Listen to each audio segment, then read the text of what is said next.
Hello, everyone. It's another early night tonight as I proceed with continuing with Dune. Yeah, I keep finding things to do with these days. It's pretty crazy, isn't it? What I will be doing is today is going to be a two-chapter day because the first chapter that we have is pretty short, and the second one is about standard length for us. So we're going to keep going with that. But I hope everybody is doing well out there. I know it's crazy, so just make sure to take care of yourself and be careful about stuff. Okay. All right, so we will be continuing as soon as I find the spot here. It should be right here. So, as of where we left off, Paul and Jessica had begun the trek through the desert to try and find the Fremen to help them out. Their thopter had gone down. There was a bit of a slide into a canyon. They lost their pack for a while, but they got it back, and now their journey continues. But first, we're going to have a brief check-in with a character that we haven't seen in a little bit here. So, here we go. We came from Caladan, a paradise world for our form of life. There existed no need on Caladan to build a physical paradise or a paradise of the mind. We could see the actuality all around us, and the price we paid was the price men have always paid for achieving a paradise in this life. We went soft. We lost our edge. From Muad'Dib, Conversations, by the Princess Irulan. So, you're the great Gurney Halleck, the man said. Halleck stood staring across the round cavern office at the smuggler seated behind a metal desk. The man wore Fremen robes and had the half-tint blue eyes that told of off-planet foods in his diet. The office duplicated a space frigate's master control center, communications and view screens along a 30-degree arc of wall, remote arming and firing banks adjoining, and the desk formed as a wall projection, part of the remaining curve. I am Staban Tuek, son of Esmar Tuek, the smuggler said. Then you're the one I owe thanks for the help we've received, Halleck said. Ah, gratitude, the smuggler said. Sit down. A ship-type bucket seat emerged from the wall beside the screens, and Halleck sank onto it with a sigh, feeling his weariness. He could see his own reflection now in the dark surface beside the smuggler, and scowled at the lines of fatigue in his lumpy face. The ink-vine scar along his jaw writhed with the scowl. Halleck turned from his reflection, stared at Tuek. He saw the family resemblance in the smuggler now, the father's heavy, overhanging eyebrows and rock plains of cheeks and nose. Your men tell me your father is dead, killed by the Harkonnens, Halleck said. By the Harkonnens, or by a traitor among your people? Tuek said. Anger overcame part of Halleck's fatigue. He straightened, said, Can you name the traitor? We're not sure. Thufi Hawat suspected the Lady Jessica. Ah, the Bene Gesserit witch. Perhaps. But Hawat is now a Harkonnen captive. I heard. Halleck took a deep breath. It appears we've a deal more killing ahead of us. We will do nothing to attract attention to us, Tuek said. Halleck stiffened. But you and those men we've saved are welcome to sanctuary among us, Tuek said.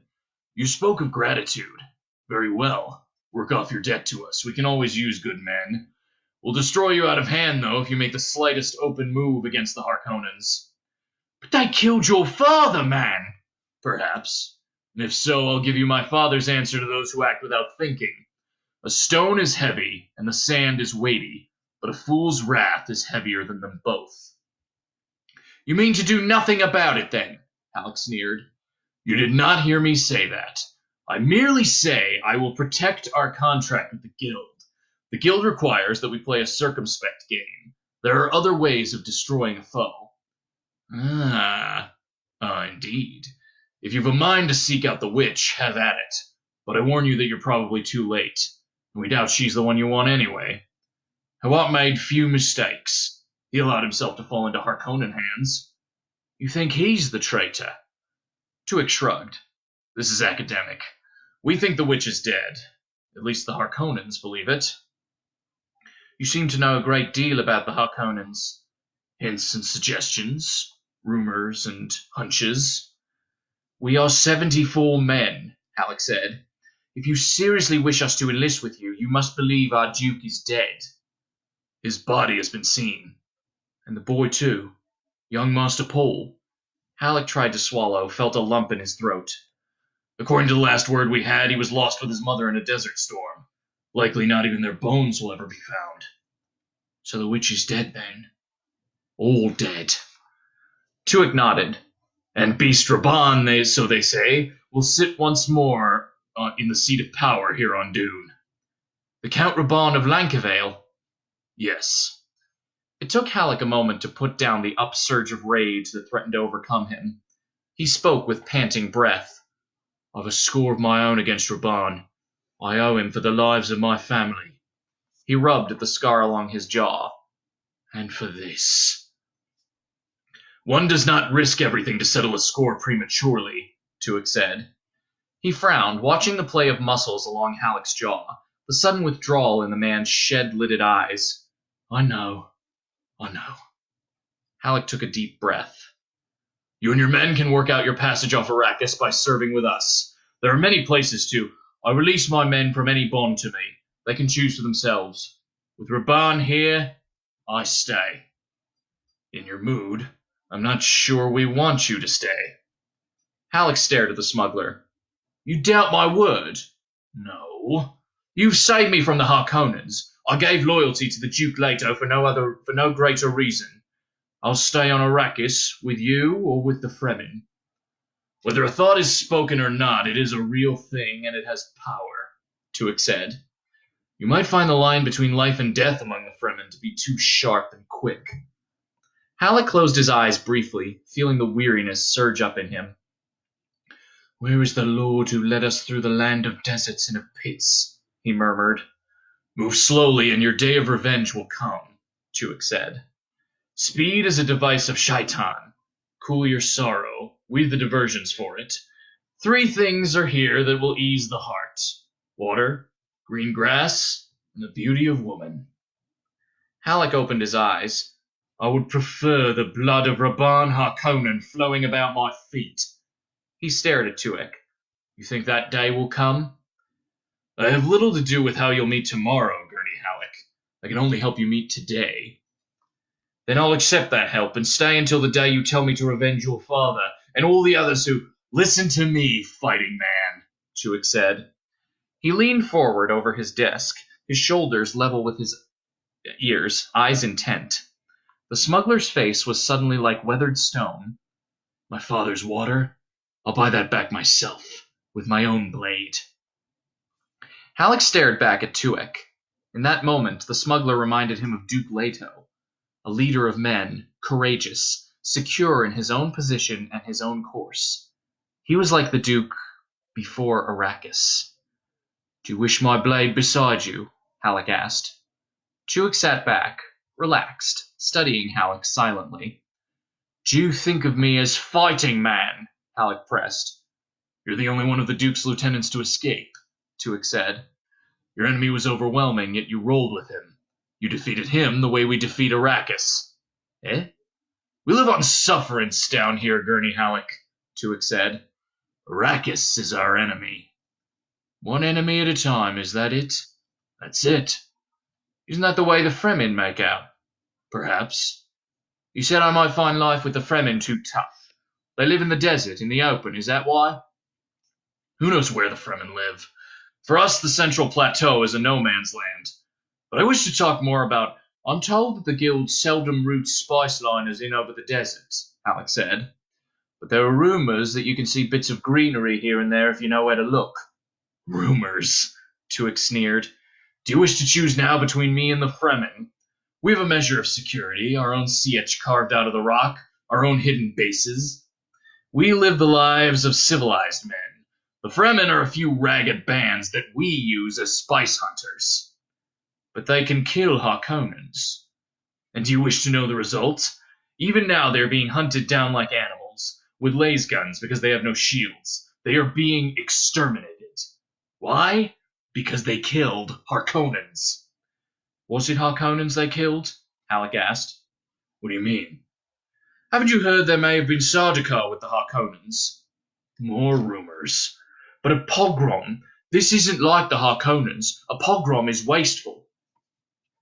I believe what I see with my own eyes, Tuick said. Make your choice, fighting man. Me or the Fremen. I will promise you sanctuary and a chance to draw the blood we both want. Be sure of that. The Fremen will offer you only the life of the hunted.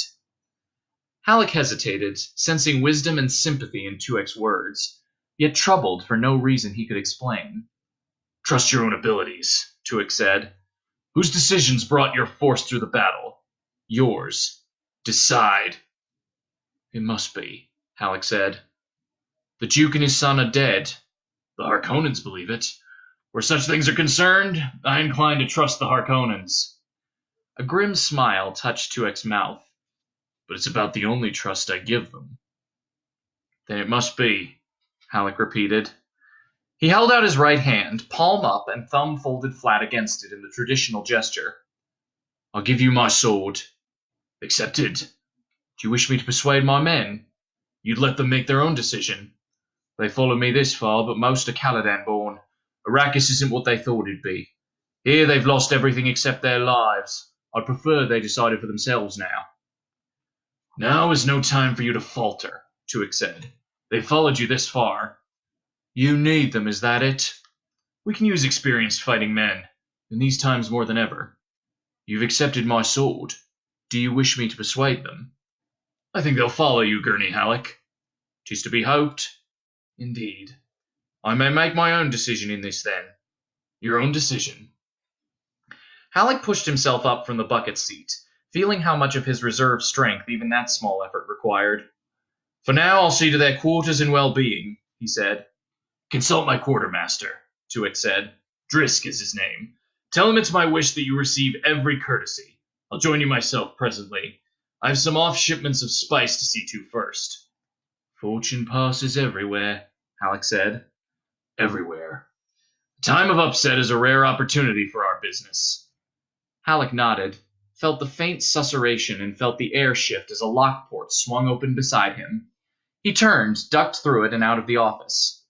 He found himself in the assembly hall through which he and his men had been led by Tuick's aides. It was a long, fairly narrow area chewed out of the native rock, its smooth surface betraying the use of cuttery burners for the job.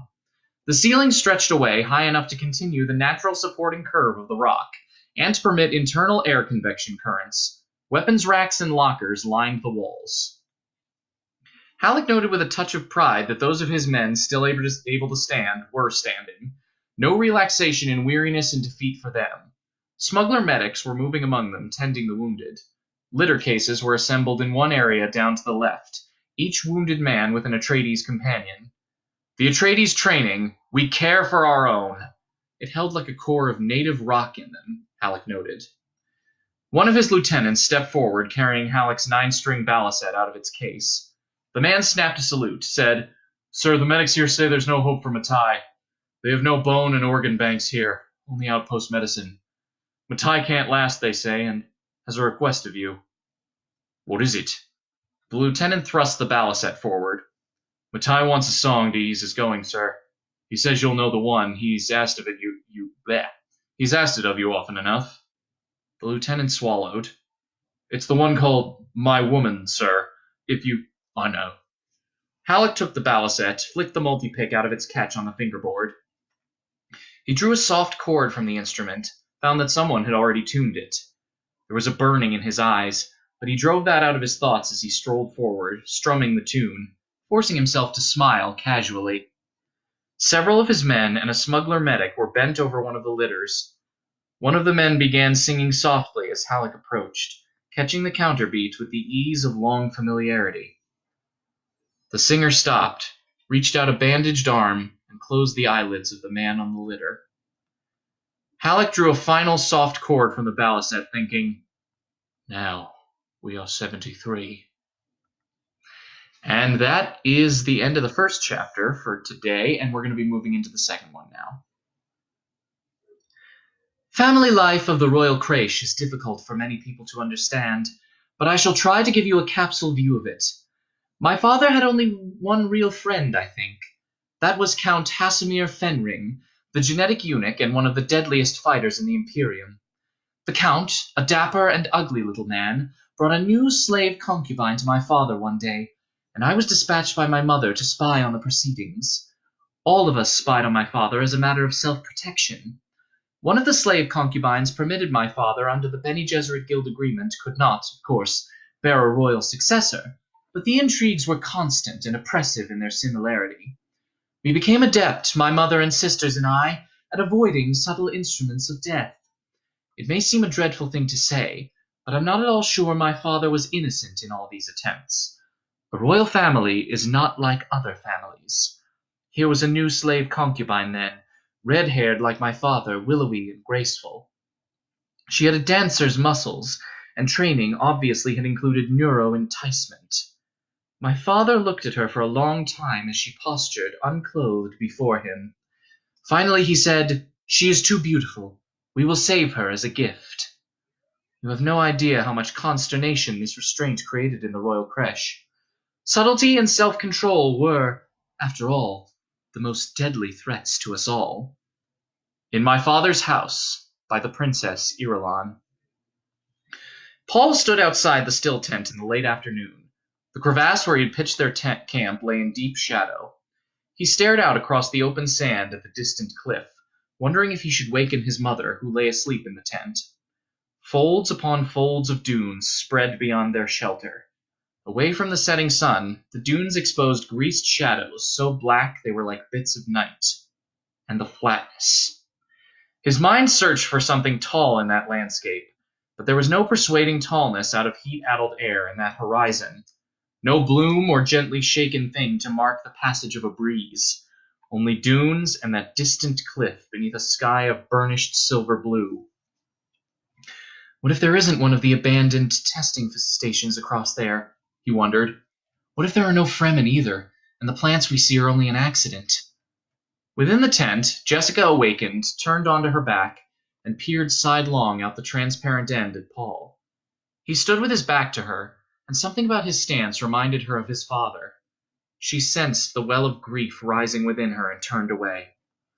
Presently she adjusted her stillsuit, refreshed herself with water from the tent's catch pocket, and slipped out to stand and stretch the sleep from her muscles. Paul spoke without turning. "I find myself enjoying the quiet here." How the mind gears itself for its environment, she thought. And she recalled a Bene Gesserit axiom. The mind can go either direction under stress, either positive or toward negative, on or off.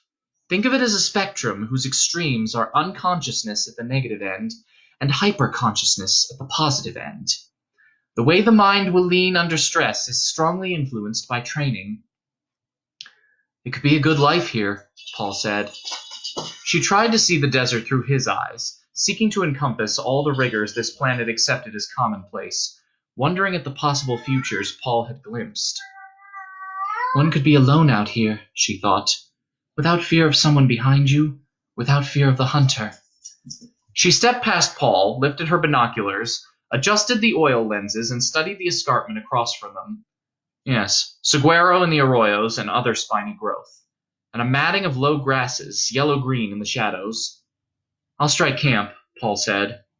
Jessica nodded, walked to the fissure's mouth where she could get a sweep of the desert, and swung her binoculars to the left. A salt pan glared white there, with a blending of dirty tan at its edges. A field of white out here where white was death. But the pan said another thing. Water. At some time, water had flowed across that glaring white. She lowered her binoculars, adjusted her burnous, listened for a moment to the sounds of Paul's movements. The sun dipped lower. Shadows stretched across the salt pan. Lines of wild color spread over the sunset horizon.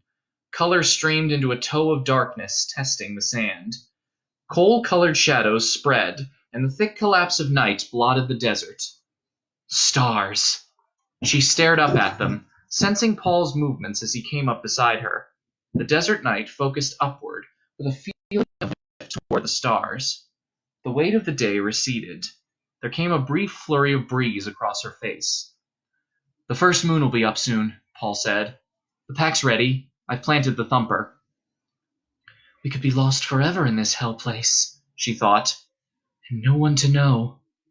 The night wind spread sand runnels that grated across her face, bringing the smell of cinnamon, a shower of odors in the dark. "Smell that?" Paul said. "I can smell it even through the filter," she said. "Riches, but will it buy water?" She pointed across the basin. "There are no artificial lights across there." "Fremen would be hidden in a sietch beyond those rocks," he said. A sill of silver pushed above the horizon to their right, the first moon. It lifted into view, the hand pattern plain on its face. Jessica studied the white silver of sand exposed in the light. "I planted the thumper in the deepest part of the crevasse," Paul said. "Whenever I light its candle, it'll give us about 30 minutes. 30 minutes? Before it starts calling a worm. Oh, I'm ready to go." She slipped away from her side and he slipped away from her side and she heard his progress back up their fissure. The night is a tunnel, she thought. A hole into tomorrow, if we're to have a tomorrow. She shook her head. Why must I be so morbid? I was trained better than that. Paul returned, took up the pack, led the way down to the first spreading dune where he stopped and listened as his mother came up behind him. He heard her soft progress and the cold single-grain dribbles of sound, the desert's own code spelling out its measure of safety. We must walk without rhythm, Paul said, and he called up memory of men walking the sand, both prescient memory and real memory. Watch how I do it, he said. This is how Fremen walk the sand. He stepped out to the windward face of the dune, following the curve of it, moved it with a dragging pace. Jessica studied his progress for 10 steps, followed, imitating him. She saw the sense of it. They must sound like the natural shifting of sand, like the wind. But muscles protested this unnatural, broken pattern. Step, drag, drag, step, step, wait, drag, step. Time stretched out around them. The rock face ahead seemed to grow no nearer. The one behind still towered high. Lump, lump, lump, lump. It was a drumming from the cliff behind. The thumper, Paul hissed. Its pounding continued, and they found difficulty avoiding the rhythm of it in their stride. Lump, lump, lump, lump. They moved in a moonlit bowl, punctured by that hollowed thumping. Down and up through spilling dunes. Step, drag, wait, step. Across pea sand that rolled under their feet. Drag, wait, step. And all the while their ears searched for a special hissing. The sound, when it came, started so low that their own dragging passage masked it. But it grew, louder and louder, out of the west. Lump, lump, lump, lump, drummed the thumper. The hissing approach spread across the night behind them. They turned their heads as they walked, saw the mound of the coursing worm. Keep moving, Paul whispered. Don't look back. A grating sound of fury exploded from the rock shadows they had left. It was a flailing avalanche of noise. Keep moving, Paul repeated. He saw that they had reached an unmarked point where the two rock faces, the one ahead and the one behind, appeared equally remote. And still behind them, that whipping, frenzied tearing of rocks dominated the night. They moved on and on and on. Muscles reached a stage of mechanical aching that seemed to stretch out indefinitely. But Paul saw that the beckoning escarpment ahead of them had climbed higher. Jessica moved in a void of concentration, aware that the pressure of her will alone kept her walking. Dryness ached in her mouth, but the sounds behind drove away all hope of stopping for a sip from her stillsuit's catch pockets. Lump, lump. Renewed frenzy erupted from the distant cliff, drowning out the thumper. Silence. Faster, Paul whispered. She nodded, knowing he did not see the gesture, but needing the action to tell herself that it was necessary to demand even more from muscles that already were being taxed to their limits. The unnatural movement. The rock face of safety ahead of them climbed up into the stars, and Paul saw a plain of flat sand stretching out at the base. He stepped onto it, stumbled in his fatigue, righted himself with an involuntary outthrusting of a foot. Resonant booming shook the sand around them. Paul lurched sideways 2 steps. Boom! Boom! Drum sand! Jessica hissed. Paul recovered his balance. A sweeping glance took in the sand around them, the rock escarpment perhaps 200 meters away. Behind them, he heard a hissing, like the wind, like a riptide where there was no water. Run! Jessica screamed. Paul, run! They ran. Drum sound boomed beneath their feet. Then they were out of it and into pea gravel. For a time, the running was a relief to muscles that ached from unfamiliar rhythmless use. Here was action that could be understood. Here was rhythm. But sand and gravel dragged at their feet, and the hissing approach of the worm was storm sound that grew around them. Jessica stumbled to her knees. All she could think of was the fatigue and the sound and the terror. Paul dragged her up. They ran on, hand in hand. A thin pole jutted from the sand ahead of them. They passed it, saw another. Jessica's mind failed to register on the poles until they were past. There was another, wind-etched surface thrust up from a crack in rock. Another. Rock! She felt it through her feet, the shock of unresisting surface, gained new strength from the firmer footing. A deep crack stretched its vertical shadow upward into a cliff ahead of them. They sprinted for it, crowded into the narrow hole. Behind them, the sound of the worm's passage stopped. Jessica and Paul turned, peered out onto the desert. Where the dunes began, perhaps 50 meters away at the foot of a rock beach, a silver-gray curve broached from the desert, sending rivers of sand and dust cascading all around. It lifted higher, resolved into a giant, questing mouth. It was a round black hole with edges glistening in the moonlight. The mouth snaked toward the narrow crack where Paul and Jessica huddled. Cinnamon yelled in their nostrils. Moonlight flashed from crystal teeth. Back and forth, the great mouth wove. Paul stilled his breathing. Jessica crouched, staring. It took intense concentration of her Bene Gesserit training to put down the primal terrors, subduing a race memory that threatened to fill her mind. Paul felt a kind of elation. In some recent instant, he had crossed a time barrier into more unknown territory. He could sense the darkness ahead, nothing revealed to his inner eye. It was as though some step he had taken had plunged him into a well, or into the trough of a wave where the future was invisible. The landscape had undergone a profound shifting. Instead of frightening him, the sensation of time darkness forced a hyper-acceleration of his other senses. He found himself registering every available aspect of the thing that lifted from the sand there, seeking him. Its mouth was some 80 meters in diameter. Crystal teeth, with the curved shape of crysknives glinting around the rim. The bellows breath of cinnamon, subtle aldehydes, acids. The worm blotted out the moonlight as it brushed the rocks above them. A shower of small stones and sand cascaded into the narrow hiding place. Paul crowded his mother farther back. Cinnamon. The smell of it flooded across him. What is the worm to do with the spice melange? He asked himself. And he remembered Leet Kynes betraying a veiled reference to some association between worm and spice.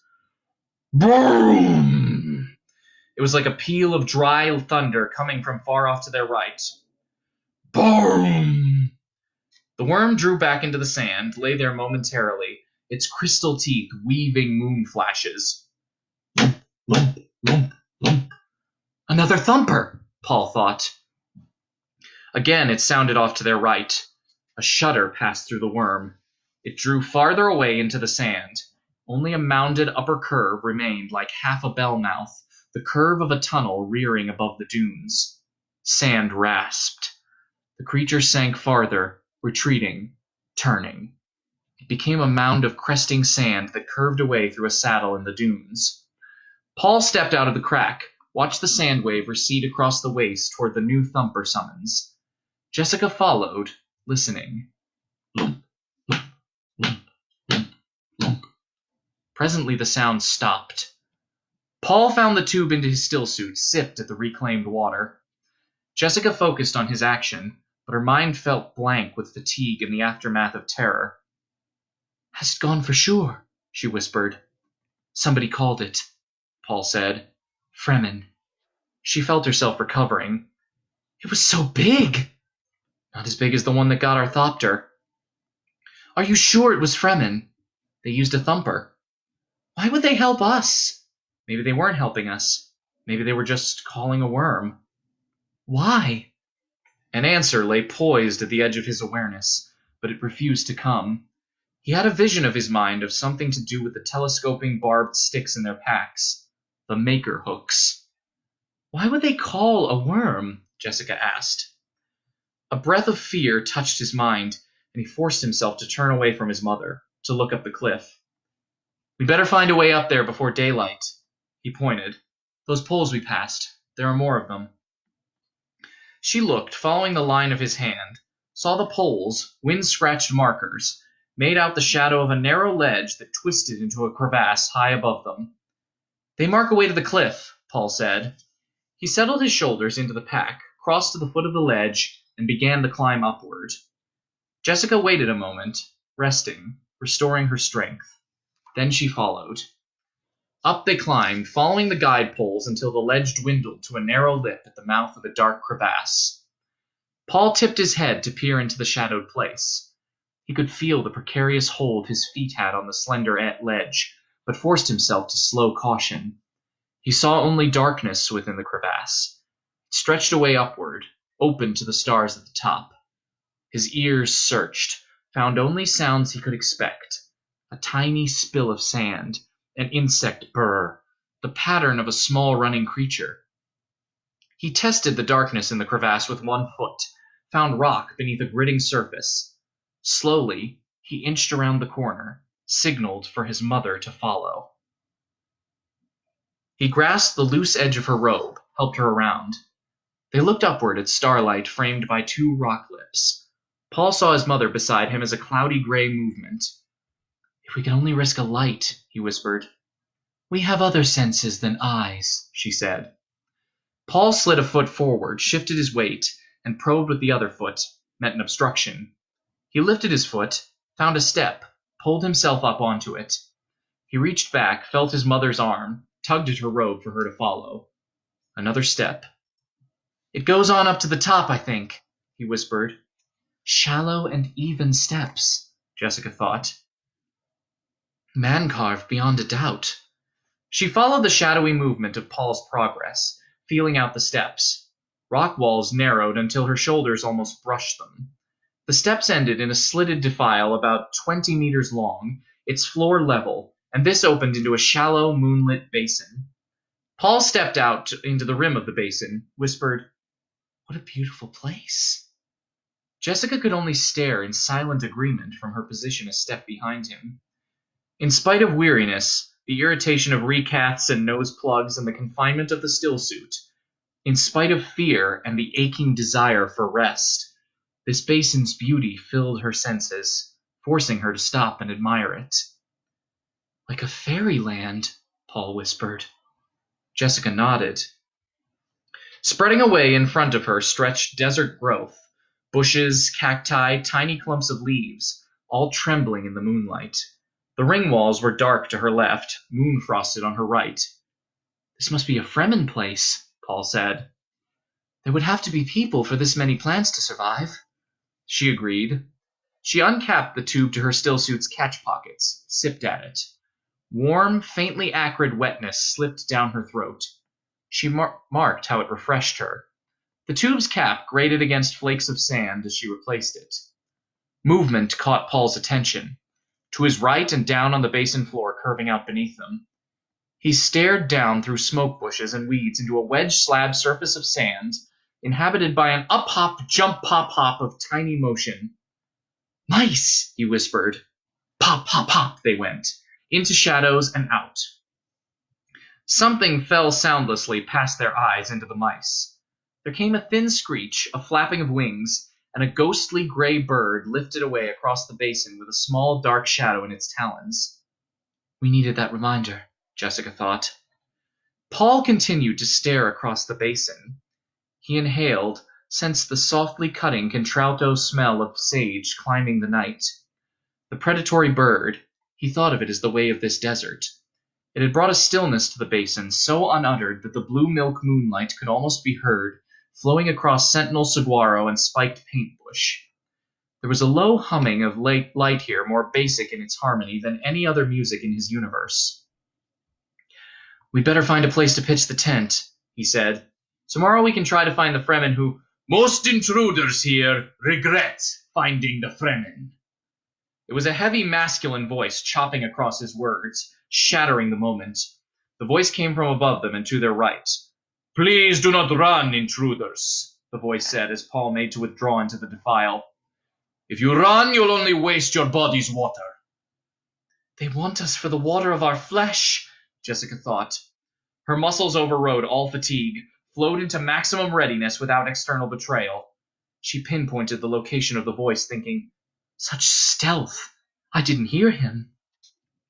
And she realized that the owner of that voice had permitted himself only the small sounds, the natural sounds of the desert. Another voice called from the basin's rim to their left. "Make it quick still! Get their water and let's be on our way! We've little enough time before dawn!" Paul, less conditioned to emergency response than his mother, felt chagrin that he had stiffened and tried to withdraw, that he had clouded his abilities by a momentary panic. He forced himself now to obey her teachings. Relax, then fall into the semblance of relaxation, then into the arrested whip snap of muscles that can slash in any direction. Still, he felt the edge of fear within him and knew its source. This was blind time, no future he had seen, and they were caught between wild Fremen whose only interest was the water carried in the flesh of two unshielded bodies. And there we go. That's the end of our reading for tonight. Seems like Paul and Jessica are in a bit of a spot right there. So, I hope everybody will come back to follow what happens in the next bit of the story. And also, I hope everybody going into the weekend has some good plans to stay occupied and to stay safe and to hopefully stay inside. Or, get outside for a little bit. Take a walk around your neighborhood. It's really a very therapeutic exercise, I found. All right, so I will see everyone tomorrow. Have a good night. Bye-bye.